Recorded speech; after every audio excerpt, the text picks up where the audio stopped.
क्यों इतनी देरी हो गई बदायूं में आते आते प्रत्याशी बनने के बाद? अभी तो देरी हुई नहीं, अभी देखिए घोषणा भी नहीं हुई है चुनाव की। और यहाँ तक कि देखिए भारतीय जनता पार्टी तो अभी अब प्रत्याशी भी नहीं दे पाई। बहुत से जितने 51 तो दिए और जीत कर रहे हैं 80 की। तो हम इसलिए आपको बताना चाहते हैं, समाजवादी पार्टी और इंडिया गठबंधन 80 सीटें भारतीय जनता पार्टी को हराने का काम करेगा। पहले भतीजा अब चचा उसी सीट पे, कैसे देखते हैं? देखिए आप सबको पता है ये समाजवादी पार्टी का गढ़ रहा है। यहाँ से नेताजी सांसद हुए, प्रोफेसर राम गोपाल सांसद हुए, धर्मेंद्र हुए। तो जब ये अब हम आ गए तो ये तो समाजवादी पार्टी का, अब इन्हें प्रत्याशी भी ढूंढे नहीं मिल रहा है। मंत्री जी, बड़ा महत्वपूर्ण सवाल है। बीजेपी बड़ा संगठन से मजबूत है और ये सीट समाजवादी पार्टी पिछली बार हारी थी। क्या एजेंडा रहेगा आपका इस बार चुनाव जीतने के लिए?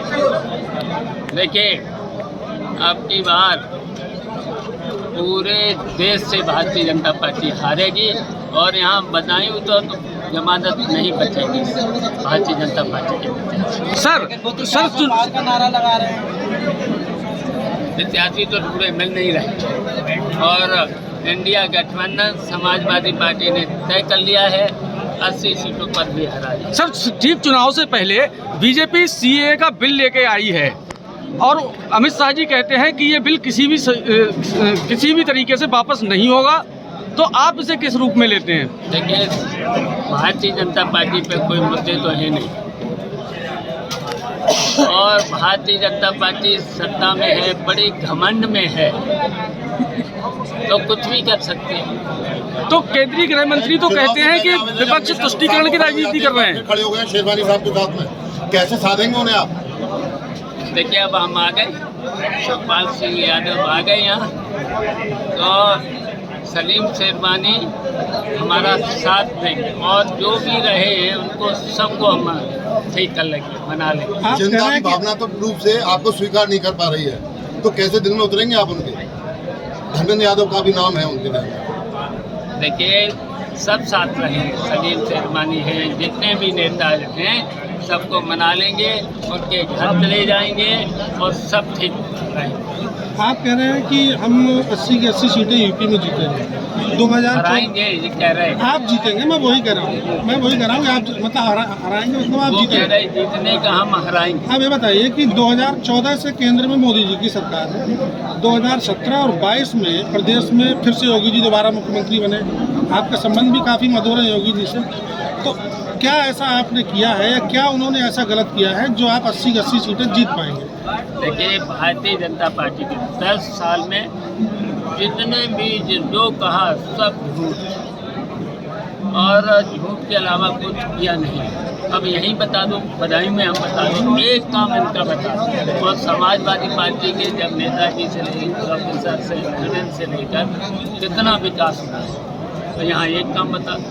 और जितना भी इन्होंने देश के लिए और देश की जनता के लिए केवल धोखा देने का काम। चुनाव से पहले समाजवादी पार्टी के गठबंधन में है कांग्रेस पार्टी। अभी स्वामी प्रसाद मौर्य से मुलाकात हुई है उनकी एक पार्टी के बड़े नेता की, तो क्या कयास लगाए जा रहे हैं कि स्वामी प्रसाद मौर्य शामिल हो सकते हैं गठबंधन में? तो कांग्रेस में हो जाए तो ठीक है, क्या है? नहीं, आप गठबंधन में स्वागत करेंगे?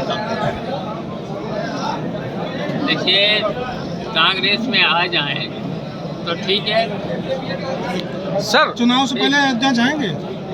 चुनाव से पहले अयोध्या में राम जी के दर्शन करने जाएंगे आप? देखिए अब मंदिर तो बन ही गया जी है? और जब भगवान जी बुलाएंगे जरूर। सर रामनाथ कोविंद जी की अध्यक्षता में वन नेशन वन इलेक्शन पर 1,85,000 पन्नों की एक रिपोर्ट सौंपी गई है, तो आप इसे किस रूप में देखते हैं? क्या देश में एक ही चुनाव होना चाहिए? अब देखिए भारतीय जनता पार्टी, मैंने पहले ही बोल दिया, बड़े घमंड में है भारतीय जनता पार्टी।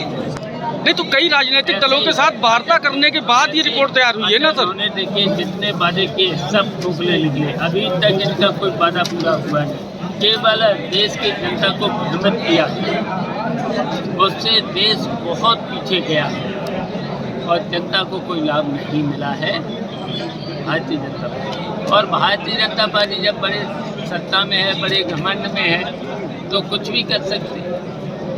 आपकी क्या क्या प्राथमिकताएं रहेंगी बदायूं में चुनाव में? बदायूं में विकास हमारी प्राथमिकता रहेगी। कितने वोटों से जीत मांगते हैं इस बार आपने? जितने से आप लोग जिता दो, आप लोग और आप लोगों से भी हमारा निवेदन है, पूरा सहयोग आप लोगों का भी चाहिए है। हम तो कहेंगे कि जमानत जब्त करा दो भारतीय जनता पार्टी के प्रत्याशी। धन्यवाद, थैंक यू।